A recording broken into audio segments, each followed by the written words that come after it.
நேராய் திரும்புவோம். உபாகமம் 11வது அதிகாரம், உபாகமம் 11:10. நீ சுதந்திரிக்க போகிற தேசம் நீ விட்டு வந்த எகிப்து தேசத்தை போல் இராது. அங்கே நீ விதையை விதைத்து கீரை தோட்டத்திற்கு நீர் பாய்ச்சுகிறது போல உன் காலால் நீர் பாய்ச்சி வந்தாய். 11.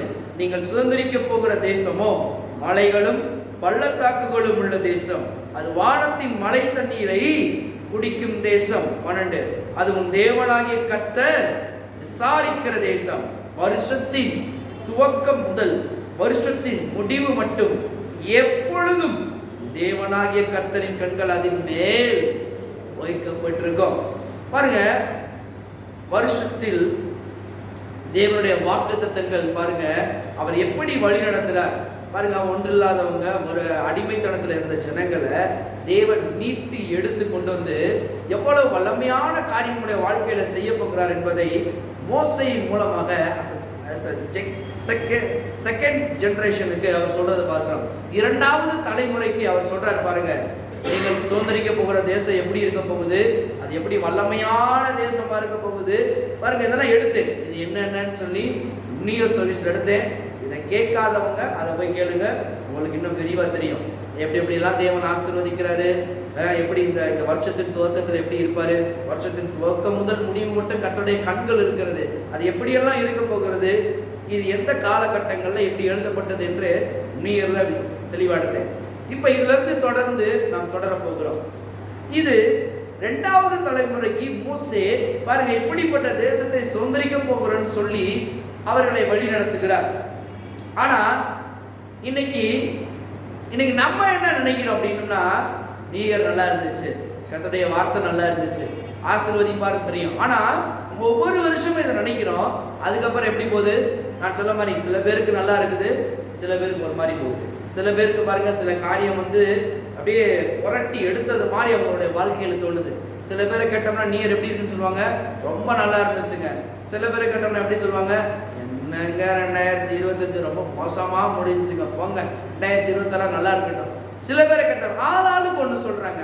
ஆனா கர்த்தர்கிட்ட கேட்கும் போது கர்த்தர் எப்படி சொல்றாரு, நீ எப்படி இருக்க போற, வருஷத்தின் துவக்கம் முதல் முடிவு மட்டும் உன் தேவனாகிய கர்த்தரின் கண்கள் அதில் மேல் வைக்கப்பட்டிருக்கும். எப்படி மாதிரி கண்கள், என்ன மாதிரி ஆசீர்வாதத்தை கொடுக்க போறாருன்னு மோசே உற்சாகப்படுத்துறதை அங்க பார்க்கலாம்.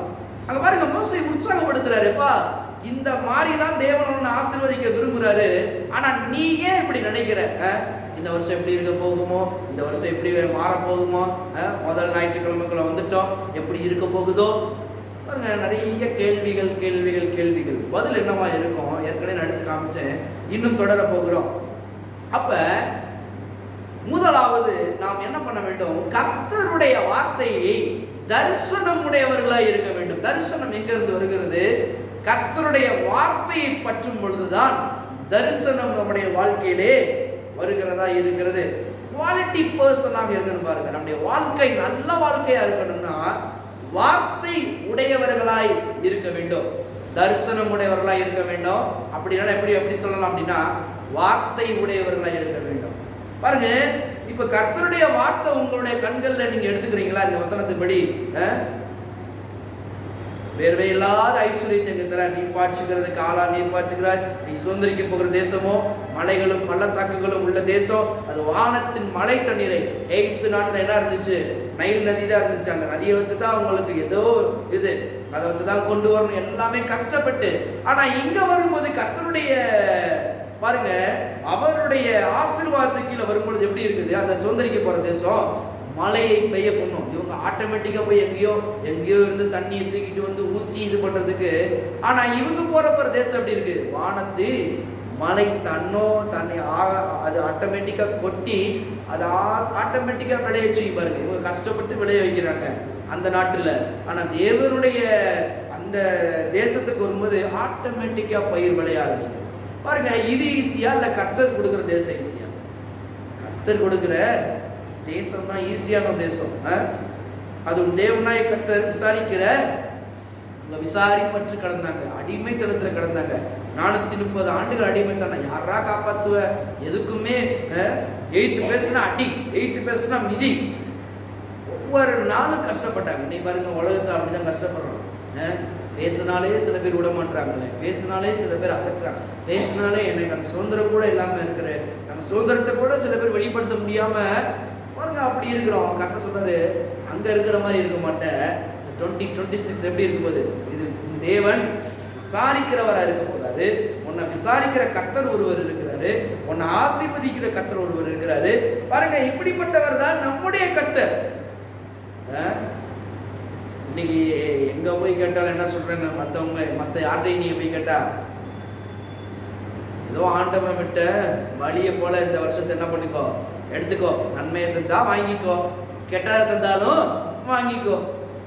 ஆனா கர்த்தர் என்னைக்குமே கெட்டதை நம்முடைய வாழ்க்கையில அனுமதிக்கிறதே கிடையாது. நல்லா திட்டமா தெரிஞ்சுக்கணும். வேதத்தின் அடிப்படையில் சொல்றேன்.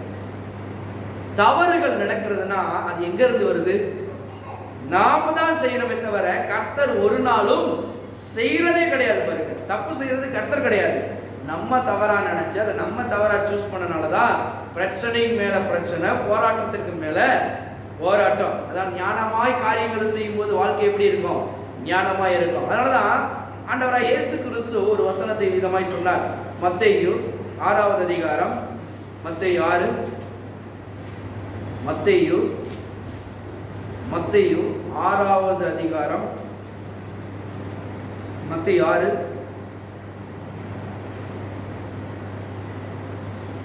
25. ஆகையால் எண்ணத்தை உண்போம், எண்ணத்தை குடிப்போம் என்று உங்கள் ஜீவனுக்காகவும், எண்ணத்தை உடுப்போம் என்று உங்கள் சரீரத்திற்காகவும் கவலைப்படாதீர்கள் என்று உங்களுக்கு சொல்லுகிறேன். ஆகாரத்தை பார்க்கிலும் ஜீவனும், உடையை பார்க்கிலும் சரீரமும் விசேஷித்தவைகள் அல்லவா? ஆகாயத்து பட்சிகளை கவனித்து பாருங்கள். அவைகள் விதைக்கிறதும் இல்லை, அறுக்கிறதும் இல்லை, களஞ்சியங்களில் சேர்த்து வைக்கிறதும் இல்லை. அவைகளையும் உங்கள் பரமபிதா பிழைப்பூட்டுகிறார். அவைகளை பார்க்கிலும் நீங்கள் விசேஷித்தவர்கள் அல்லவா? கவலைப்படுகிறதுனால் உங்களில் எவன் தன் சரீர அளவோடு ஒரு முளத்தை கூட்டுவான்? உடைக்காகவும் நீங்கள் கவலைப்படுகிறது என்ன?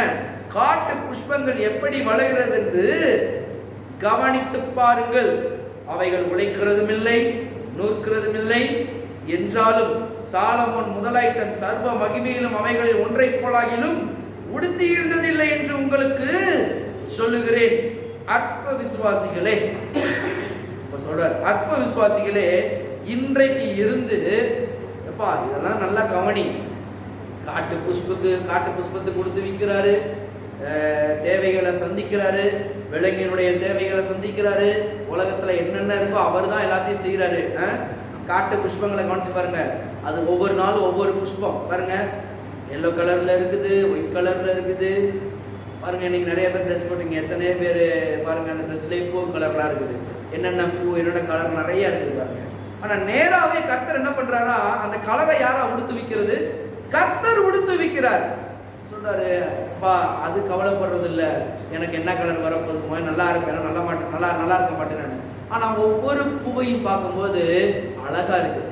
இன்னைக்கு மனுஷன் என்ன நினைக்கிறான், நான் அழகா இருக்கேனா, நான் எப்படி இருக்கிறேன் பாருங்க, அவனுடைய டவுட். ஆனா கர்த்தருடைய பார்வையில் எப்படி இருக்கிறான், மற்றவங்கள்ட்ட அழகா இருக்கு. நான் பூவே அப்படிதான் பாருங்க, நம்ம இடத்துல பேசுகிறது அழகா இருக்கிறேன்னு அது கேட்கறது இல்லை, அழகா தான் இருக்கும். அதான் யார் படைச்சது?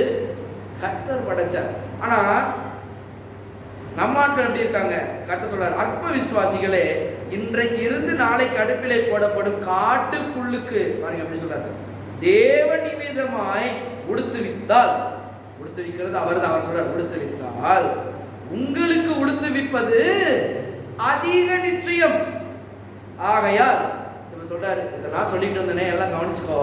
எண்ணத்தை உண்போம், எண்ணத்தை குடிப்போன்னு, எண்ணத்தை உடுப்போம் என்று கவலைப்படாதிருங்கள். இவைகளை எல்லாம் யார் நாடுறது?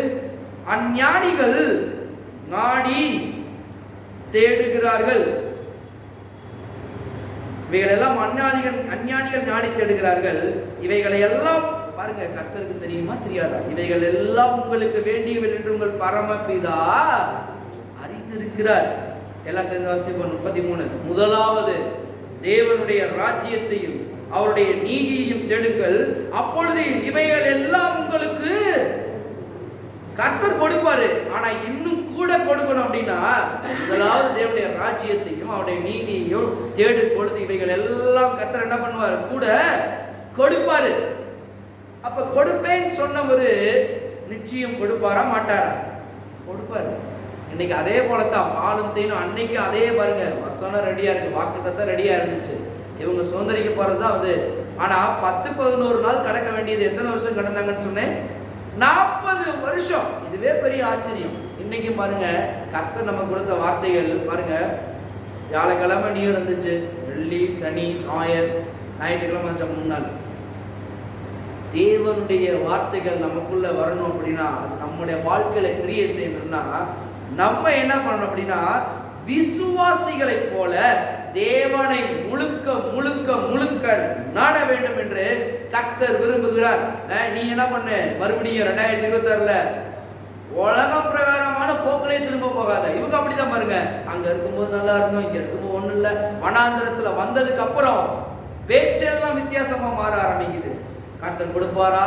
எப்படி நடக்க போகுது பாருங்க. 2026 ஸ்டாப் பண்ணுங்க என்று கர்த்தருடைய ஆவியார் சொல்கிறார். அது போல என்ன பண்ணலாம்? கர்த்தரை அவருடைய ராஜ்யத்தையும் முதலாவது தேட ஆரம்பிக்கும் பொழுது கர்த்தர் தெரியும் இதெல்லாம் தேவையா. 2026ல உங்களுக்கு ஐஸ்வர்யம் தேவை, ஆரோக்கியம் தேவை, நிம்மதி தேவை, சுகம் தேவை, ரெஸ்ட் தேவை, பணம் தேவை, வராத பணம் எல்லாவற்றையும் தேவையா கர்த்தருக்கு தெரியுமா? எல்லாம் தெரியும். ஆனா உங்களுக்கு ஒண்ணு தெரியுமா அப்படிதான் கேள்வி. என்னது? முதலாவது தேவனுடைய ராஜ்யத்தை தேடுனா இவைகள் எல்லாம் கூட வரும்ன்றது உங்களுக்கு தெரியுமா? தேவன் பாருங்க, உலகம் இன்னைக்கு நெகட்டிவாவே பேசுது. இதான் காரணம். நீங்க ஒண்ணு எடுக்க பாருங்க, ஏன் இந்த வாக்குத்தத்த சுதந்திரத்திற்கு பாதி பேர் போகல, பாதி பேர் போனாங்க. இந்த செகண்ட் ஜெனரேஷனுக்கு மோசே சொல்றாரு, இந்த விதமா நீ போற, அது எப்படிப்பட்ட தேசம்னு நீ சொல்லிட்டேன். இப்ப எப்படி சுதந்திரிக்கிறது என்பதை நான் சொல்லுறேன், எப்படி மாறி சுதந்திரிக்கணும். பாருங்க, தேவன் கொடுத்திருக்கிற வாக்குத்தத்தங்களை கண்டுபிடித்து அவற்றைப்படி வாழ நினைக்கணும், ஆசைப்படணும். பாருங்க, வார்த்தை தான் நம்மளுக்கு என்ன பண்ணணும்? தரிசனத்தை கொண்டு வரும்னு சொன்னேன். இந்த தரிசனத்தை தேவன் தான் கொண்டு வர்றார். ஒரு வீடு இல்லை, 10 வீடு கட்டணும். 10 வீடு பக்கத்துல என்ன இருக்கணும்? நல்லா நல்ல நல்ல தோட்டம், நல்ல நல்ல இது பாருங்க, அப்படி இருக்கணும்னு கர்த்தர் ஆசைப்படுறாரு. அப்படித்தான் அவர் பண்ண சொல்றாரு. பாருங்க, இதெல்லாம் கண்டிருக்க பணம் அப்படின்னு நீங்க ஒண்ணு யோசிப்பீங்க. பணத்தை தேவன் கொடுக்கிறேன்றாரு. எப்ப? முதலாவது தேவனுடைய ராஜ்யத்தையும் நீதியையும் தேடணும். தேடும் பொழுது எப்படி இருக்கணும்? நம்முடைய வாய் கரெக்டா இருக்கணும். அப்ப தரிசனம்னா முதல்ல என்ன அப்படின்னா, நம் அன்றாட வாழ்விலே தேவனுடைய திட்டத்தையும் நோக்கத்தையும் நிறைவேற்றுவதே தரிசனம். தரிசனம்னா ரொம்ப பெருசுலாம் கிடையாது. அன்றாட வாழ்வுல தேவன் எனக்கு என்ன சொல்லியிருக்கிறாரோ அதன்படி நான் வாழ்ந்து நிறைவேற்றுவது தான் தரிசனம். பாருங்க, தரிசனம் எப்படி இருக்கு? முதலாவது வார்த்தையின் வடிவில் இருக்குது. இப்போ இந்த வார்த்தை என்ன பண்ணுகிறது? நல்ல வீடை கட்டணுமா? அந்த 2026ல வீடு என்னவோ, என்ன வீடு வேணும், எப்படி வேணும், ஒட்டி வைங்க. கர்த்தர் சொல்றாரு, ஒட்டி வை. அந்த ஒட்டி வைத்தது என்ன பண்ண? பார்த்துக்கிட்டே இரு, கர்த்தர் கொடுப்பாரு. அதுக்கு என்ன தேவையோ, அதுக்கு என்ன ஞானமோ உழைக்கணுமோ, இந்த ஆண்டுகள் நீங்கள் உழைக்க ஆரம்பித்தீர்கள் என்றால் என்ன வேணுமோ, உங்க பிள்ளைங்க நல்லா இருக்கணுமா, ஒட்டி வைங்க. கார் வேணுமா, ஒட்டி வைங்க. பாருங்க, ஒருத்தருக்கு அப்படிதான் சொன்னேன். பாருங்க, உங்களுக்கு என்ன வேணுமோ ஒட்டி வைங்க பிரதர், கர்த்தர் கொடுப்பாருன்னு எக்ஸ்பெரிமெண்ட் வந்து பாருங்க. ஒரு வாரம் கழிச்சு அவங்க எனக்கு ஃபோன் பண்ணி சொல்றாங்க, பாஸ்டர் சொன்ன மாதிரி ஒட்டி வச்சு நான் ஜாப் பண்ண ஆரம்பிச்சேன். ஏன்னா அவருக்கு ஒரு நல்ல காருக்காண்டி ஜாப் பண்ணிட்டு இருந்தார். பாருங்க பாருங்க, அந்த கார் எதுக்காண்டி கேட்டாருன்னா,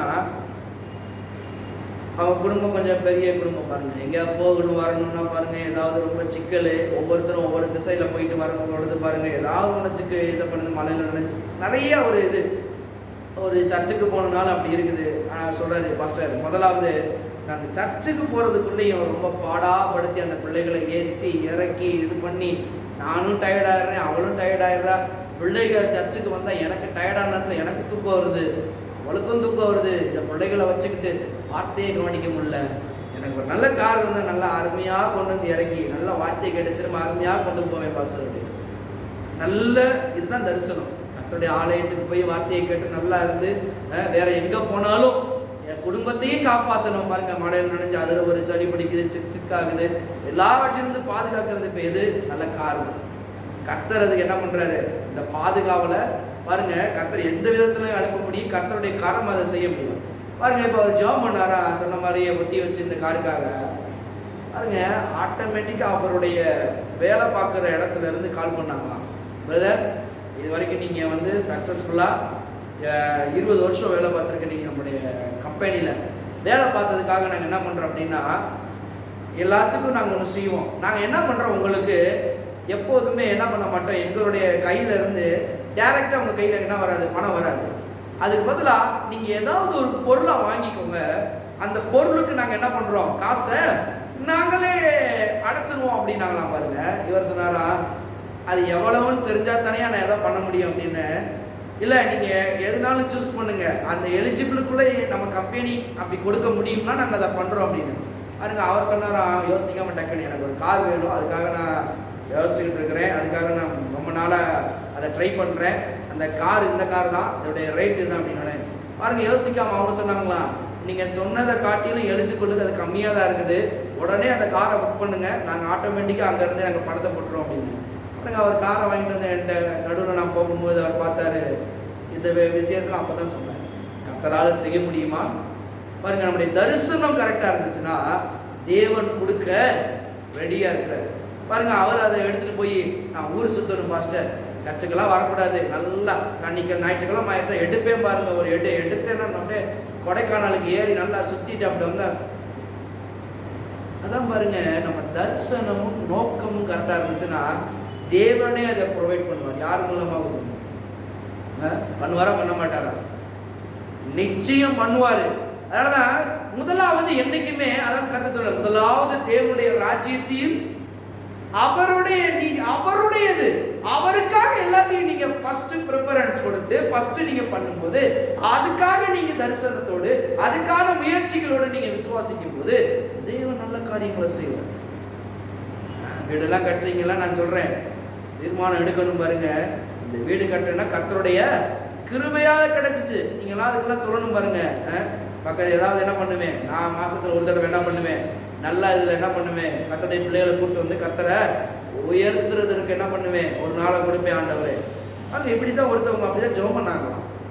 ஒரு பாஸ்டர் சொல்கிறாரு, அவங்ககிட்ட ஒரு விசுவாசி வந்து கேட்டாங்களாம், நான் வீடு கட்டணும்னு ரொம்ப ட்ரை பண்ணுறேன் பாஸ்டர், ஆனால் என்னால் கட்டுறதுக்கு எந்த ஒரு சாத்தியக்கூறு இல்லை, எதுவுமே கிடையாது. அந்த பாஸ்டர் சொன்னாரா, கர்த்தர்கிட்ட நீங்கள் சொல்லுங்கள், ஆண்டவரே இந்த வீடை கட்டுறேன்னா உமக்காக ஒரு நாள் என்ன பண்ணுவேன், இந்த துதியை இங்கே ஏறெடுக்கிற வீடாக அது இருக்கும், அநேக மக்கள் வந்து இங்கே ரசிக்கப்படுறதுக்காண்டி ஒரு வாசல் எனக்காண்டி திறந்து கொடுப்பீங்கன்னா, இது ஒரு நாள் இந்த ஊழியத்தை எனக்கு என்ன பண்ணுறேன், இந்த வீட்டை உங்களுடைய கருத்தில் நான் கொடுக்குறேன், உங்களோட கொடுக்குறேன், உங்களோட எடுத்துக்கொள்கிறேன். அவர் விசுவாசி அவர் ஜெபம் பண்ணாரா. பாருங்க, ஒரு சில நாட்களுக்கு கழிச்சே வந்து அவருக்கு எல்லா தேவையிலும் சந்திக்கப்பட்டு அந்த வீடை கட்டி இன்னைக்கு வரைக்கும் அவர் கருப்பாய் ஊரணியில் தான் இருக்காரு. இன்னைக்கு வரைக்கும் மாசத்துல ஏதோ ஒரு நாள் பாருங்க, அவங்க வீட்டார் ஆட்களோ இல்லை பக்கத்தில் இருக்கிற ஆட்களோ யாராவது கூட்டி வந்து அவரே பாருங்க ஜெபம் பண்ணுறாங்க. பாருங்க, அவர் ஜெபம் பண்ணி பாட்டு பாடி கர்த்தரை ஆராதிக்கிறாங்க. கொஞ்சம் ஏதாவது விசேஷமான இருந்தால் பாஸ்டர் கூட்டு வந்து என்ன பண்ணுறாங்க, விசேஷமாக தேவனுடைய வார்த்தைகள் என்ன பண்ணுறாங்க, டெலிவரி பண்ணுறாங்க. நீங்கள் அப்படி இருக்கிறீங்களா? தேவனுடைய நோக்கமும் திட்டம் முதலாவது இருந்துச்சுன்னா கர்த்தர் என்ன பண்ணுவார், உங்களுடைய தரிசனங்களை நிறைவேற்றுகிறவராக இருப்பார். அப்போ பாருங்க, இதெல்லாம் மாறணும் அப்படின்னா நம்முடைய வார்த்தைகள் என்ன பண்ணணும், சரியா இருக்கணும். என்னாகமம் 13வது அதிகாரம், என்னாகமம் 13வது அதிகாரம் 17 பாருங்க. அவர்கள் மோசே கானான் தேசத்தை சுற்றி பார்க்கும்படி அனுப்புகையில் அவர்களை நோக்கி, நீங்கள் இப்படி தெற்கே போய் மலையில் ஏறி தேசம் எப்படிப்பட்டது என்றும் அங்கே குடியிருக்கிற ஜனங்கள் பலவான்களோ பலவீனர்களோ கொஞ்சம் பேரோ அநேகம் பேரோ என்றும் அவர்கள் குடியிருக்கிற தேசம் எப்படிப்பட்டது, அது நல்லதோ கெட்டதோ என்றும் அவர்கள் பட்டணங்கள் எப்படிப்பட்டது என்றும் அவர்கள் கூடாரங்களில் குடியிருக்கிறவர்களோ கோட்டைகளில் குடியிருக்கிறவர்களோ என்றும் நிலம் எப்படிப்பட்டது, அது வளர்ப்பானதோ இழப்பானதோ என்றும் அது விருட்சங்கள் உண்டோ இல்லையோ என்று பாருங்கள். தைரியம் கொண்டிருந்து தேசத்தின் கனிகளை சிலவற்றை கொண்டு வாருங்கள் என்றான். அக்காலம் திராட்சை செடி முதற் பழம் பழுத்திருக்கிற காலமாய் இருந்தது. அவர்கள் போய் சீன் வனாந்தரம் தொடங்கி ஆமாத்துக்கு போகிற வழியாக்கிய ரேகோப் மட்டும் தேசத்தை சுற்றி பார்த்து தெற்கேயும் சென்று எப்ரோன் மட்டும் போனார்கள். அங்கே ஏனோக்கின் குமாராகி அகிமியார் சேனாபின் தல்மாயும் இருந்தார்கள். எபிரோன் எகிப்துள்ள சோவானுக்கு 7 வருஷத்திற்கு முன்பே கட்டப்பட்டது. பின்பு அவர்கள் எஸ்கோல் பள்ளத்தாக்கு மட்டும் போய் அங்கே ஒரு குலை உள்ள திராட்சரச கொடியை அறுத்தார்கள். அதை ஒரு தடியிலே 2 பேர் கட்டி தூக்கி கொண்டு வந்தார்கள். மாதுளம் பழங்களும் அத்தி பழங்களும் சிலவற்றை கொண்டு வந்தார்கள். பாருங்க, போய் பார்க்குறாங்க, மோசே அனுப்புறாரு. இப்ப இதை அனுப்புறவங்களாம் யாரு பாருங்க, சாதாரண நாட்கள் கிடையாது. இதெல்லாம் யார் அப்படின்னா என்னாகமம் 13வது அதிகாரம், என்னாகமம் 13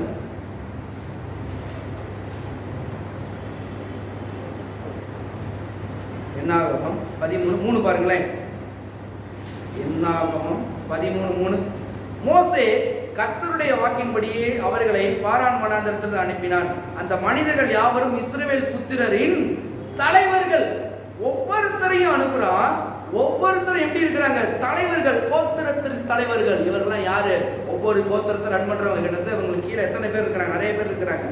ஆனா அந்த கோத்திர தலைவர்கள் போய் ரிப்போர்ட்டை கலெக்ட் பண்ணிட்டு வராங்க. உங்களுக்கு தெரியும், நான் ஷார்ட்டா முடிக்க விரும்புறேன்.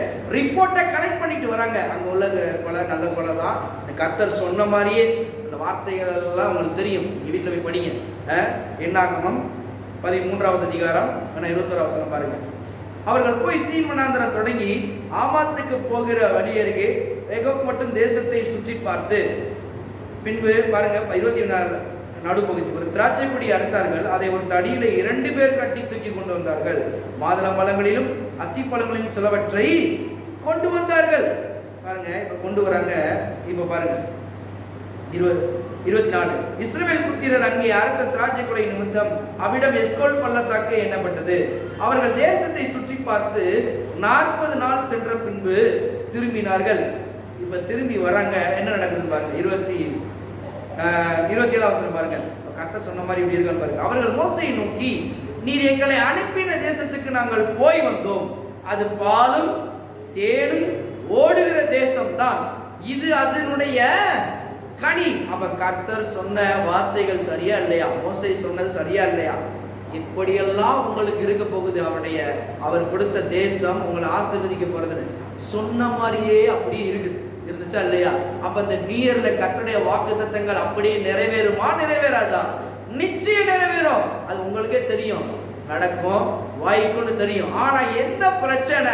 ஒவ்வொரு வருஷமும் வார்த்தைகள் வருகிறது, வாக்குத்தத்தங்கள் வருகிறது, ஆனால் நிறைவேறாமல் போறதுக்கு என்ன காரணம் அப்படின்னா, எல்லாரும் கோத்திர தலைவர்கள்ல போனாங்க. எல்லாரும் போறாங்க. எல்லா குடும்பத்திலையும் தலைவர்கள் இருக்கிறாங்க, எல்லாரும் இருக்கிறாங்க. இப்ப என்ன நடக்குதுன்னு பாருங்க. 28 ஆனாலும் அந்த தேசத்திலே குடியிருக்கிற ஜனங்கள் பலவான்கள், பட்டணங்கள் அரண்யமானவைகளும் மிகவும் பெரியவருமாய் இருக்கிறது. அங்கே ஏனோக்கின் குமாரரையும் கண்டோம். அமலேக்கியர் தென்புறமான தேசத்தில் குடியிருக்கிறார்கள். ஏத்தியரும் எபூசியரும் எமோரியரும் மலைநாட்டில் குடியிருக்கிறார்கள். கர்த்தர் சொன்னார்ல, மலைகளும் குன்றுகளும் உள்ள தேசம். கர்த்தருடைய பார்வை பாருங்க, சொன்ன மாதிரியே வருது. எங்கெங்க எவன் இருக்கிறாங்க? குடியிருக்கிறார்கள். கானானியர் கடல் அருகேயும் யோர்தானிலும் குடியிருக்கிறார்கள் என்றார்கள். பாருங்க, இப்படியெல்லாம் சொல்றாங்க. என்னென்னலாம் யார் யார் எப்படி எப்படிலாம் இருக்கிறாங்கன்னு அவங்க சொல்லிக்கிட்டே இருக்கிறாங்க. இப்போ பாருங்க 30வது வசனம் பாருங்க. அப்பொழுது காலை மோசைக்கு முன்பாக ஜனங்களை அமர்த்தி, நாம் உடனே போய் அதை சுதந்திரித்துக் கொள்ளுவோம், நாம் அதை எளிதாய் ஜெயிக்கலாம் என்றான். வார்த்தை விரோதமாக பாருங்க யோசிக்கல. காலை பாருங்க, சரியான கர்த்தருடைய வார்த்தையை ஒத்து அவன் பேச ஆரம்பிக்கிறான். பாருங்க பிரச்சனை, இவங்க போய் பார்த்ததெல்லாம் கரெக்டு தான், கர்த்தர் சொன்ன வார்த்தையும் கரெக்டு தான், சொன்ன மாதிரி எல்லாமே இருக்குது. இப்போ ஒத்து இவன் பேசலாம். ஆனா இவன் பாருங்க தரிசனத்தை அப்படியே பிடிச்சுக்கிட்டான். கர்த்தர் சொன்னதை நீங்க போய் சுதந்திரிப்பீங்க, அது நிச்சயம் நடக்கும். மோசே என்கரேஜ் வேற பண்ணியிருக்கிறாரு, எப்படிப்பட்ட தேசம் சொல்லி உபாகமம் 11ல. இவன் பாருங்க எல்லாரும் வர்றாங்க, சுதந்திரிக்க போறாங்க. எல்லா தலைவர்களும் வந்தார்கள். காலை பேசினா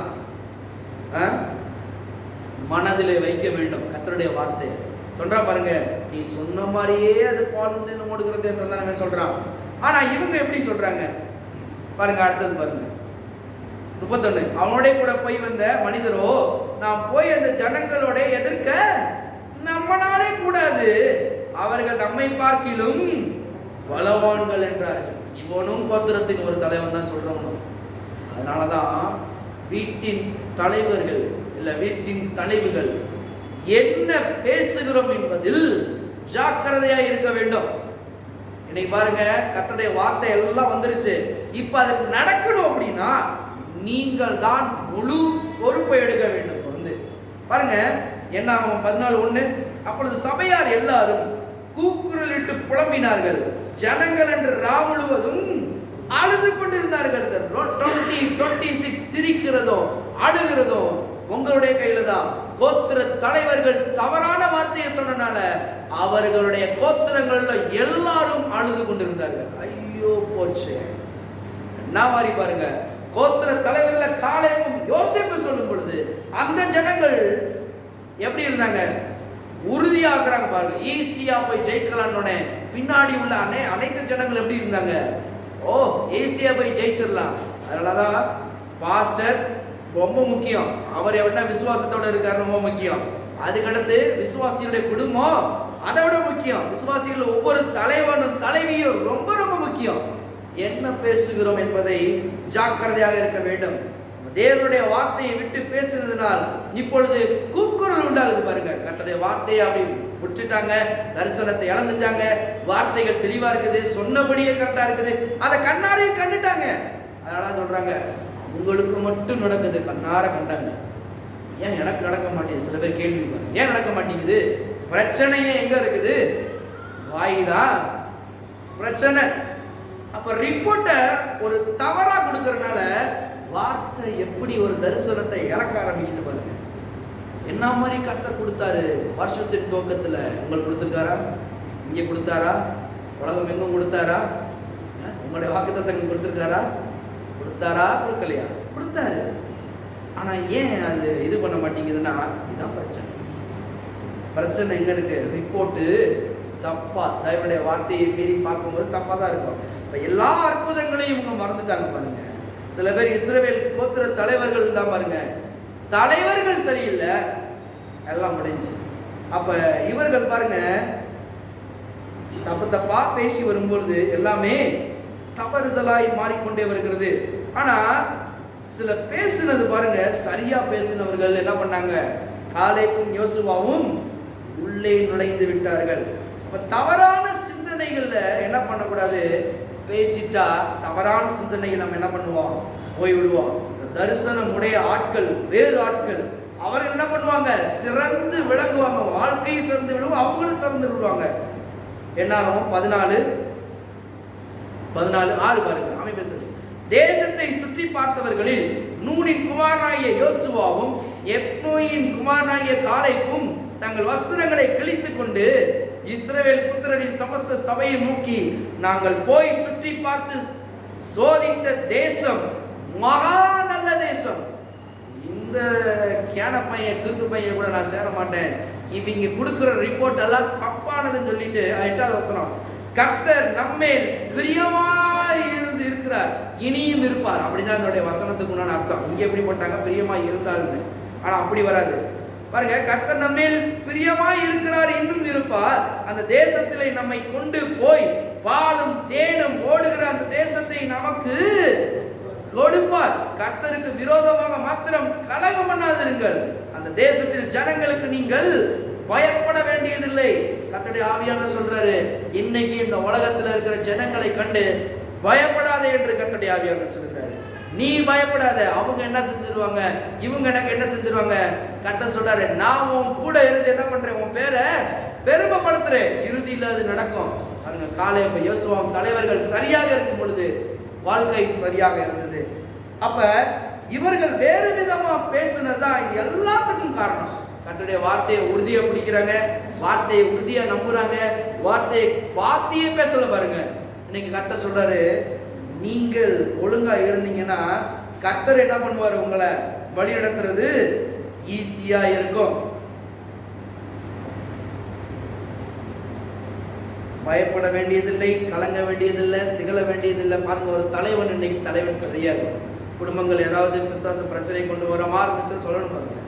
இயேசுவின் நாமத்தினால அவர் எனக்கு தந்த பலத்தோடு என்ன பண்ணுவோம், இந்த காரியங்களை ஈஸியா ஜெயிப்போம். என்னைக்குமே பிரச்சனை வரும்போது சொல்லுங்க, ஈஸியா ஜெயிப்போம். எல்லாம் சொல்லுவோம், ஈஸியா ஜெயிப்போம்.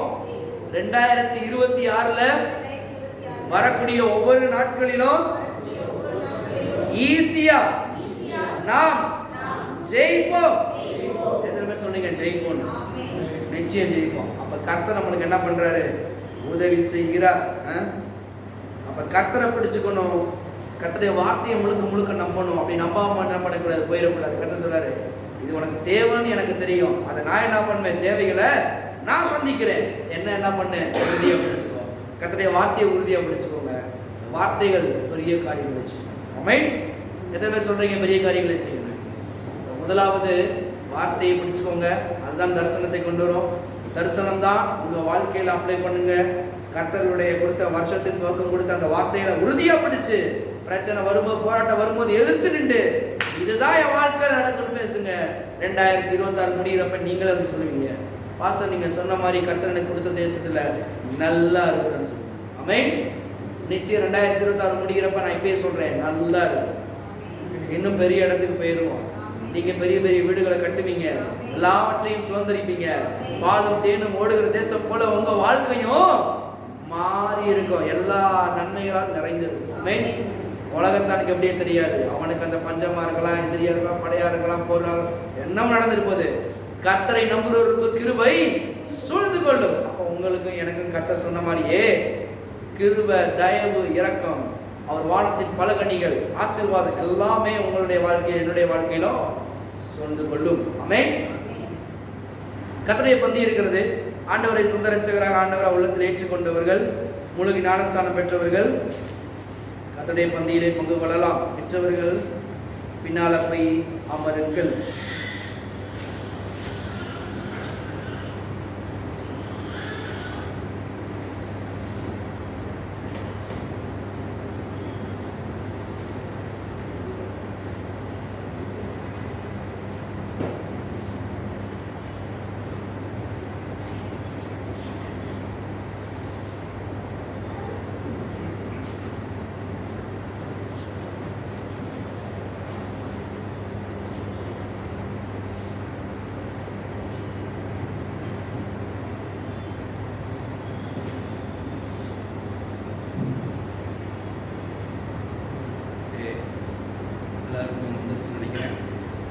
பின்பு ஒரு அப்பத்தை எடுத்து ஸ்தோத்திரம் பண்ணி அதை பிட்டு அவர்களுக்கு கொடுத்து, இது உங்களுக்காக கொடுக்கப்படுகிற என்னுடைய சரீரமாய் இருக்கிறது, என்னை நினைவு கூறும்படி இதை செய்யுங்கள் என்றார். எல்லாம் அப்பத்தை எடுத்து சொல்லுவோம். இந்த அப்பம் பிக்கப்பட்ட கிறிஸ்துவினுடைய சரீரமாகவே இருக்கிறது. அவரை நினைவு கூறும்படி நான் அனுசரிக்கிறேன். இதன் நிமித்தம் என்னுடைய வியாதிகள், வேதனைகள் எல்லாம் முடிவுக்கு வருகிறது என்பதை நான் விசுவாசிக்கிறேன். அவருடைய வார்த்தையை நம்புகிறேன். அவருடைய தழும்புகளால் சுகம் எனக்கு உண்டு. இதை பருகும் பொழுது என்னில் உள்ள எல்லா வியாதிகளும் மறைந்து கர்த்தர் சொன்னபடியே புது மனிதனாக என்னை அவர் மாற்றி கொடுப்பார். நான் விசுவாசிக்கிறேன். கர்த்தருடைய பிக்கப்பட்ட சரீரத்தை நான் உட்கொள்கிறேன். ஆமென்.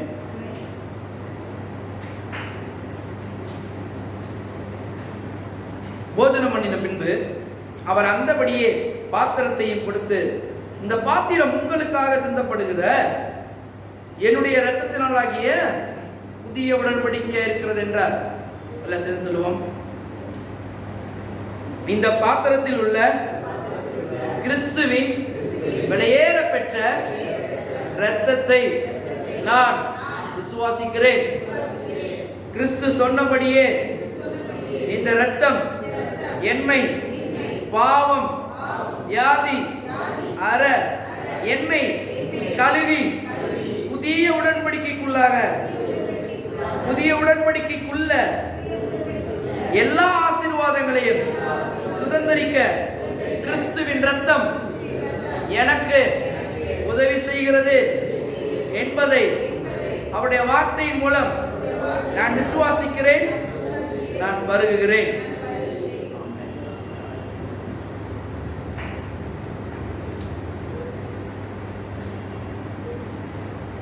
Thank you Lord, thank you Lord. பரலோகத்தின் தகப்பனே துதிக்கிறேன். ஆண்டவரே இயேசுவின் நாமத்தில் கொண்டு வருகிறோம். கர்த்தாவே நீர் நல்லவர், நன்மை மாத்திரம் செய்கிறபடியால் துதிக்கிறோம். கர்த்தாவே உம்முடைய பிக்கப்பட்ட சரீரத்திற்காகவும் இரத்தத்திற்காகவும் நன்றி செலுத்துகிறோம். ஆண்டவரே இது எங்கள் நினைவாக கூறுங்கள் என்று சொன்னீரே, உம்முடைய நினைவாக நாங்கள் நினைவு கூறுகிறோம். ஆண்டவரே வார்த்தைகள் அப்படியே வந்து ஒவ்வொன்றாய் கர்த்தாவே நீ சொன்னபடியே புதிய உடன்படிக்கைக்குள்ளான எல்லா ஆசீர்வாதங்களாலும் உடைய மக்களை நீ நிரப்பும்படியாக நாங்கள் ஜெபிக்கிறோம்.